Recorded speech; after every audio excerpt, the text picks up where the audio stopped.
నమస్తే అండి. నేను వాణి. ఈరోజు మనం సుధా ఆత్రేయ గారు రచించిన 'సారీ అమ్మమ్మ' అనే ఒక మంచి కథను విందాం.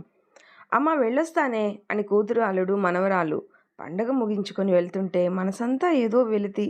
కూతురు అల్లుడితో కలిసి దాని అన్నయ్యలు చేసిన అల్లరి పండుగంతా మా ఇంట్లోనే ఏమో అని అనిపించింది. నా పెద్ద కొడుకు 2 ఏళ్ల ప్రాజెక్టు ముగించుకొని వారం కిందటే అమెరికా నుంచొచ్చాడు. నా ఇద్దరు అబ్బాయిలు, నా కూతురు, అల్లుడు అందరూ సాఫ్ట్‌వేర్ ఇంజినీర్లు. మా ఇల్లే ఒక సాఫ్ట్‌వేర్ కంపెనీ లాగుంది. మా పెద్దాడు అంటుంటాడు, బావా మనమే ఒక కంపెనీ పెట్టేద్దామని. అందరూ చాలా రోజుల తర్వాత కలిశారు. ఇక ఒకటే కబుర్లు. అవి ఎంతకీ పూర్తి కావు. భోజనానికి కూడా తీరిక లేనన్ని కబుర్లు.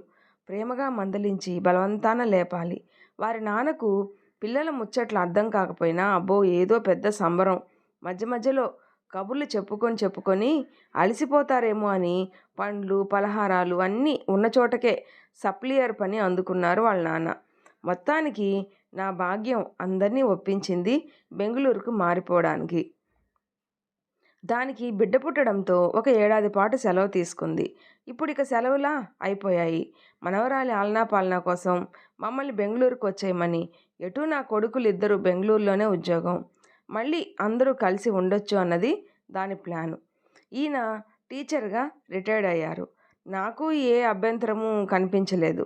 ఏంటంటే ఎన్నో ఏండ్లుగా ఉంటున్నాము, అలవాటైన చోటు, పైగా సొంతిల్లు, అక్కడ అపార్ట్మెంటు. ఇలా ఏవో చిన్న చిన్న బాధలు తప్పిస్తే అందరం ఒకే చోట ఉంటాము అన్న సంతోషం ముందు అదంతా దిగదుడిపే. అది ఈ మధ్య కొత్తగా ఇల్లు కొన్నది. దాని అపార్ట్మెంట్లోనే మాకు అద్దెకు ఇల్లు చూసింది.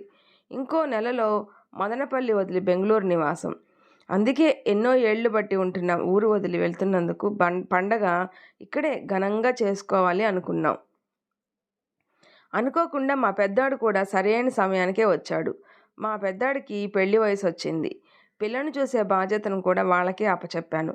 అది ఏదో పెద్దరికం వచ్చిన దానిలా నాకొదిలేయ్, అన్నయ్యకు పెళ్ళాన్ని చూసే పూచి నాది అంటూ భోజనాలు ముగించుకొని బెంగుళూరు బయలుదేరారు. రాత్రికి కూడా కష్టపడకుండా క్యారియర్ కట్టించి పంపాను. ఏంటో అది వెళ్తుంటే బెంగగా అనిపించింది. అందుకే వాళ్ళు వెళ్తున్న వైపే చూస్తూ ఉండిపోయా. కొడుకులిద్దరూ ఈ వారం ఇక్కడే ఉండి పనులన్నీ ముగించుకొని పై వారం వెళ్తారు. ఎంతైనా తల్లికి కూతురుతో ఉన్న అనుబంధం ఎక్కువ. అందులో ఒకటే కూతురు. మా వారి పిలుపుతో ఈ లోకంలోకొచ్చా. 3 రోజులుగా విశ్రాంతి లేకుండా కష్టపడుతున్నావు, కాస్త నడుం వాల్చు అని మా వారి చిరుకోపం. నిజమే, బాగా అలసటగా అనిపించింది. వెళ్ళి పడుకున్నానో లేదో, ఎప్పుడు నిద్ర పట్టిందో తెలియలేదు. లేచేపాటికి సాయంత్రం 4. అమ్మో 2 గంటల పాటు పడుకున్నానా అని లేచి బయటికి వచ్చా. ఎందుకో మా వారి ముఖంలో విపరీతమైన ఆందోళన. మనసు కీడు శంకించింది. పిల్లలిద్దరూ ఇంట్లో లేరు. ఏమైందో అడగాలన్న భయం వేసింది. ఆయనకు చెమట్లు పడుతున్నాయి. కనీసం నేను లేచి వచ్చానన్న ధ్యాస కూడా లేదు. ఏమిటో విషయం అని అడిగేలోపు ఫోన్ మోగింది. ఒక్క ఉదుటిన ఫోన్ తీసుకొని అలాగే కుప్పకూలిపోయారు. ఆ ఫోను నేను తీసుకొని అటువైపు ఎవరా అని చూశాను. మా పెద్దవాడు.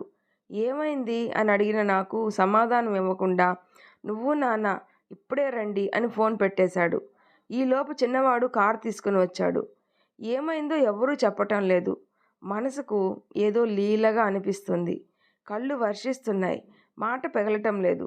నా మనసు చెబుతుంది నిజం కాకూడదు అని. దేవుణ్ణి వేడుకుంటూ ఉన్నంతలో కారు హాస్పిటల్ ముందు ఆగింది. మా పెద్దవాడు ఎదురొచ్చి గట్టిగా కౌగిలించుకొని ఏడుస్తూ ఉన్నాడు. అర్థమైంది. అనుకున్నంత అయింది. నా బంగారు తల్లికి 100 ఏళ్ళు నిండిపోయాయి. వెళ్ళి చూద్దును కదా, కూతురొక్కటే అనుకున్నా. మరణంలో కూడా ఇద్దరూ కలిసే పోయారు. ఒక అందమైన జంట కనుమరుగైపోయింది. మరి పాపెక్కడా అని అడుగుదాం అనుకునేంతలో డాక్టరమ్మ వచ్చి పాప మృత్యుంజయురాలు అని, అంత యాక్సిడెంట్లో కూడా వంటి మీద చిన్న గాయం కూడా లేదు అని చెప్పింది. నా భాగ్యం తన భాగ్యాన్ని తన గుర్తుగా వదిలి వెళ్ళింది. కాలం ఎవరి కోసం ఆగదు కదా. జరగాల్సిన తంతులన్నీ మా ఇంటి నుంచే జరిగిపోయాయి. ఇంకా పచ్చబొట్టు పారాణి ఆరనే లేదు. ఇంటికి వెళ్ళొస్తానని దేవుని దగ్గరికి వెళ్ళిపోయారు. భగవంతుని మీద కూడా కోపం రాలేదు. ఆయనకు నీ ఇష్టమైన వాళ్ళనే పండగలకు వచ్చి ఇంటిని ఆనందమయం చేసి ఇంతలోనే శూన్యాన్ని నింపి వెళ్ళిపోయింది.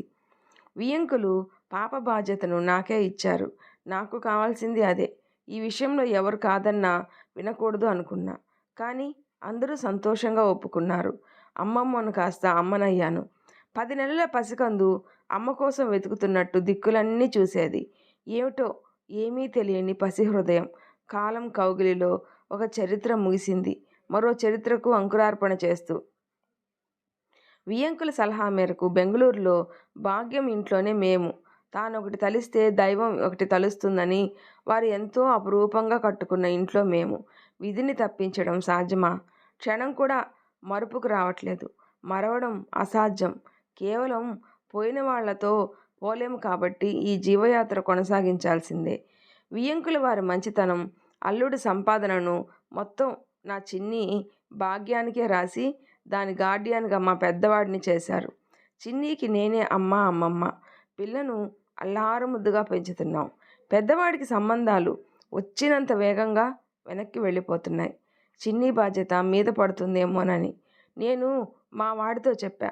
మేము మదనపల్లి వెళ్ళిపోతాం. ఇక్కడే ఉంటే నీకు పెళ్ళి అవుతుందో కాదో అంటే వాడు సస్సే మేరా అన్నాడు. చిన్నీని ఒప్పుకున్న వాళ్లతోనే నా పెళ్ళి అని ఖరాఖండిగా చెప్పేశాడు. అన్నయ్య మాటే తంది కూడా అంటూ మా చిన్నోడు కూడా. ఈ కాలంలో తల్లిదండ్రులే అడ్డంకి అనుకునేవాళ్ళు ఇంకా చిన్నీని ఎక్కడ ఒప్పుకుంటారు? చూస్తూ ఉండగానే చిన్నీకి 3వ పుట్టినరోజు. కానీ కొడుకులిద్దరూ బ్రహ్మచారులు. అయిన వాళ్ళు కాని వాళ్ళు ఆప్తులు అందరిది ఒకటే మాట. నాకు నిజమే అనిపించింది. ఇప్పటికే ఓ 25 సంబంధాలు వెనక్కి వెళ్ళుంటాయి. నిజానికి వారు చిన్నీ కోసం ప్రత్యేకంగా ఏమీ చేయాల్సిన పని కూడా లేదు. నేను బతుకున్నంత వరకు నాదే బాధ్యత. వారి సంపాదన కూడా అవసరం లేదు. అయినా కాలం అలాంటిది. భార్యాభర్త మాత్రమే ఉండాలి అనుకునే ఈ రోజుల్లో ఏ బాధ్యత లేదు అంటే ఎవడు వింటాడు? ఇక ఎవరు చెప్పినా వినకూడదు అనిపించి మదనపల్లి వెళ్ళిపోవడానికే సిద్ధపడ్డా. కానీ మా పెద్దాడు చిన్నాడు ఇద్దరూ నాతో ఒక పెద్ద యుద్ధమే చేసేశారు. చెల్లిని చిన్నీలో చూసుకుంటున్నాం. అది కూడా మాకు బాగా దగ్గరైంది. నీవే కాదు మేం కూడా దాన్ని వదిలి ఉండలేం అని మళ్ళీ నా నోరు మూయించేశారు. మా వారు పాపం త్రిశంకు స్వర్గంలో ఉన్నారు. ఇక చేసేదేమీ లేక అన్నీ మూసుకొని ఉండిపోయా. యథావిధిగా పెళ్లి సంబంధాలు చూస్తూ అనుకోకుండా ఒకరోజు గుడిలో మా దూరపు చుట్టరికం వాళ్ళు ఎదురుపడ్డారు. మాటా కలుపుతూ పెద్దవాడికి ఏమైనా సంబంధాలుంటే చూడమన్నాను. ఎవరో ఎందుకు, నా కూతురే ఉంది అన్నారు. మీకు ఇష్టమైతే చూడండి అని.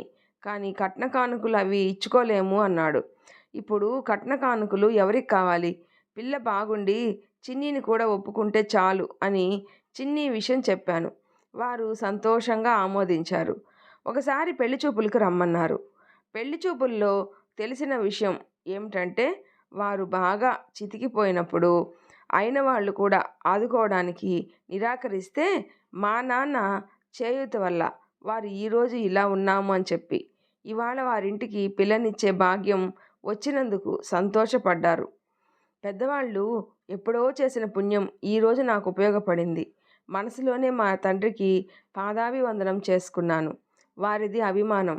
మరి పిల్ల గురించి ఆ తర్వాత గొడవలు వద్దు అని ఆ అమ్మాయినే సూటిగా అడిగా. తనకు ఎటువంటి అభ్యంతరం లేదు అంది. మా వాడిని అడిగాను, చిన్ని కోసం బలవంతంగా చేసుకోకు అని. అది రేపు పెళ్లి చేసుకొని వెళ్ళిపోతుంది.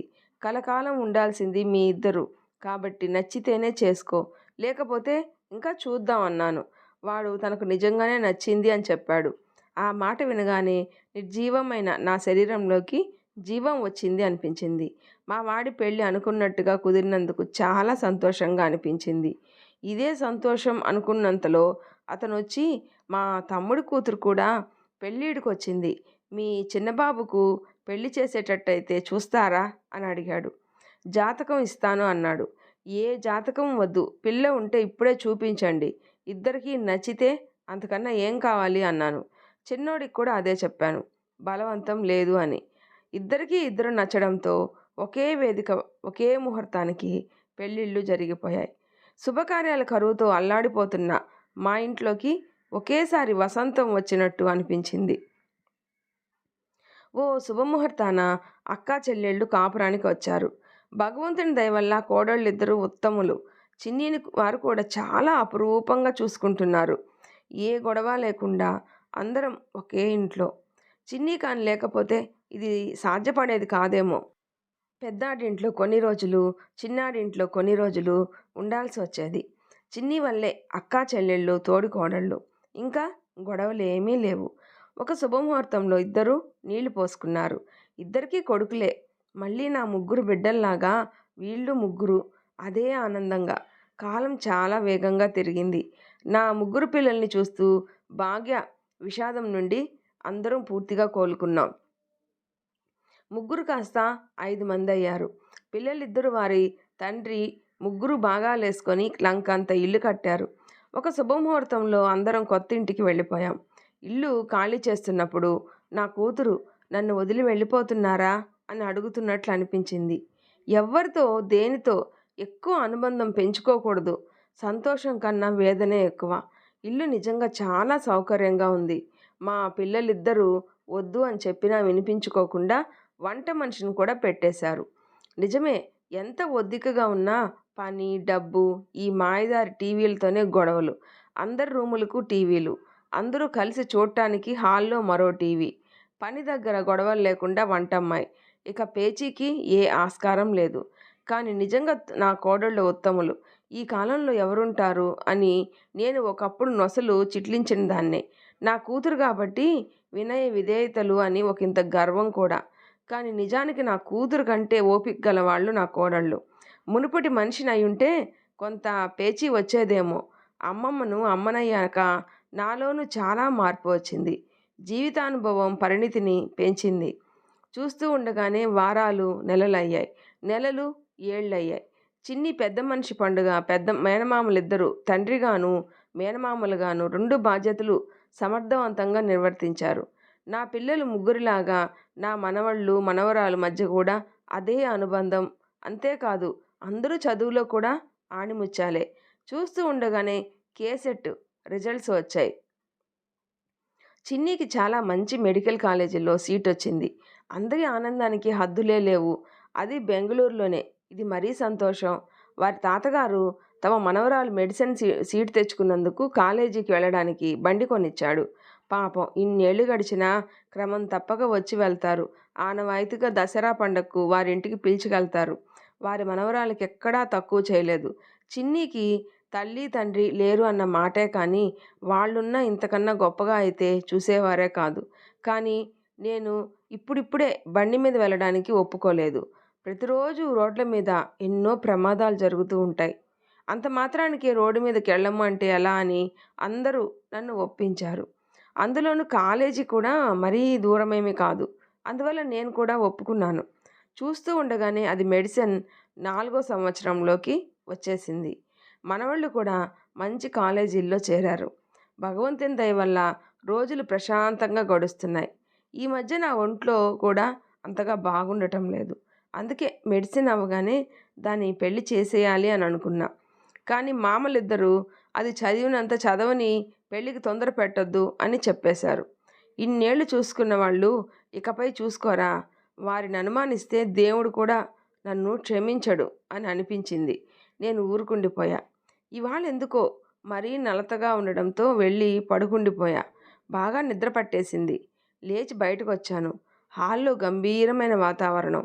మళ్ళీ ఆ భయానకమైన రోజును గుర్తు చేస్తూ శ్మశాన నిశ్శబ్దం. అక్కడే కూర్చుండిపోయా. అర్థమైంది ఈసారి ఏమిటో ఎవరో కూడా తెలుసుకోవాలనిపించలేదు. చిన్నాడు కారు తీసుకుని వచ్చాడు. అందరం కలిసి హాస్పిటల్కి వెళ్ళాం. అసలు ఏం జరిగిందో తెలుసుకోవాలని అనిపించలేదు. పెద్దాడొచ్చి 24 గంటలు గడిస్తే కానీ చెప్పలేము అన్నారు డాక్టరు అన్నాడు. ఈలోపు మనవళ్ళు వచ్చారు. అంటే చిన్నీకి ఏమైనట్టు అడగాలనుకుంటున్న మాట పెగలట్లేదు. దేవుడా, మళ్ళీ యాక్సిడెంట్ రూపంలో హతవిధి అని అనుకున్నా. ఐసీయూలో ఉంది, ఎవరిని పంపించటం లేదు అని చెప్పాడు. ఈలోపు పోలీసులు పంచనామాకొచ్చారు. ఏదో సీరియస్గా మాటలు నడుస్తున్నాయి. కాసేపటికి వారు డాక్టర్తో మాట్లాడి వెళ్ళిపోయారు. ఈ గొడవలో గమనించనే లేదు, చాలామంది తన క్లాస్మేట్స్ ఉన్నారు. అందులో ఒక అబ్బాయితో మా పెద్దాడు, చిన్నాడు ఇద్దరూ కలిసి చాలా కోపంతో మాట్లాడుతున్నారు. ఓహో! ఆ అబ్బాయే యాక్సిడెంట్‌కు కారణం కాబోలు. కావాలని చేసుండడు కదా! మన గ్రహపాటు ఇంకా వాడితో మాటలు తెగలేదు అంటే కొంపదీసి యాసిడ్ దాడి లాంటిది. మనసుకు చాలా భయం వేసింది. అప్పుడు అడిగా చిన్నీకి ఏమైంది అని. మా వారు ఇచ్చిన సమాధానంతో కళ్ళు బైర్లు కమ్మి కళ్ళు తిరిగి పడిపోయా. మెలకువ వచ్చి చూసేపాటికి ఆసుపత్రి బెడ్ మీదున్నా. డాక్టర్లు మరేం పర్వాలేదు అని చెప్పి వెళ్ళిపోయారు. ఈలోపు పెద్దవాడు వచ్చి అమ్మా నీవేమి బాధపడకు, చిన్నీకి ప్రాణాపాయం లేదని డాక్టర్లు చెప్పారు అని సంతోషంగా చెప్పాడు. నేను చిన్నీని చూడకుండానే ఇంటికి వచ్చేశాను. వారం తర్వాత చిన్ని డిశ్చార్జ్ అయ్యి ఇంటికి వచ్చింది. ఈ వారంలో కనీసం ఒక్కసారి కూడా చిన్నీని చూడటానికే వెళ్ళలేదు. పాపం కోడళ్ళిద్దరూ చాలా చక్కగా చూసుకున్నారు. అది ఇంటికి వస్తూనే ఏమిటమ్మమ్మ నువ్వు ఒక్కసారి కూడా నన్ను చూడటానికి రాలేదు అని గారాలు పోతూ అడుగుతుంటే ఆ చెంప ఈ చెంప చెళ్ళుమని వాయించా. నా చర్యకు అందరూ విస్తుపోయారు. చిన్నోడు పెద్దోడు కంగారుగా నా దగ్గరకు పరిగెత్తుకొచ్చారు. చిన్ని కూడా ఏడుపు కళ్ళతో నా వైపే చూస్తూ ఉంది. జీవితంలో మొదటిసారి అదంటే నాకు చాలా అసహ్యం వేసింది.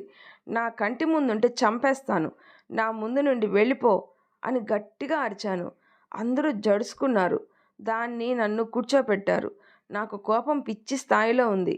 అది అడుగుతుంది ఎందుకమ్మమ్మా అంత కోపంగా ఉన్నావు అని. అంటే లేచొచ్చి మళ్ళీ చెంప చెళ్ళుమనిపించా. కాలు కింద పెడితే కాలు అరుగుతుందేమో అన్నట్టు పెంచితే నీవు చేసిన నిర్వాకం ఏమిటి? వాడెవడో నీ ప్రేమను కాదు అన్నాడని మనస్తాపం చెంది ఆత్మహత్య చేసుకోవాలనుకుంటావా? మీ అమ్మ వాళ్ళతోనే నీవు కూడా పోయుంటే బాగుండేది. మృత్యుంజయరాలు అంటే ఎంత సంతోషపడ్డానో తెలుసా? అమ్మమ్మ వయసులో నీకు అమ్మనయ్యా. నీకు అమ్మలేని లోటు తెలియకూడదని కంటికి పాపలాగా కాపాడుకున్నా. మీ తాత చేత కాకపోయినా పాపం ఎంతో చేశారు నీకోసం. మీ నాయనమ్మ వాళ్ళు వారి కొడుకును నీలో చూసుకున్నారు.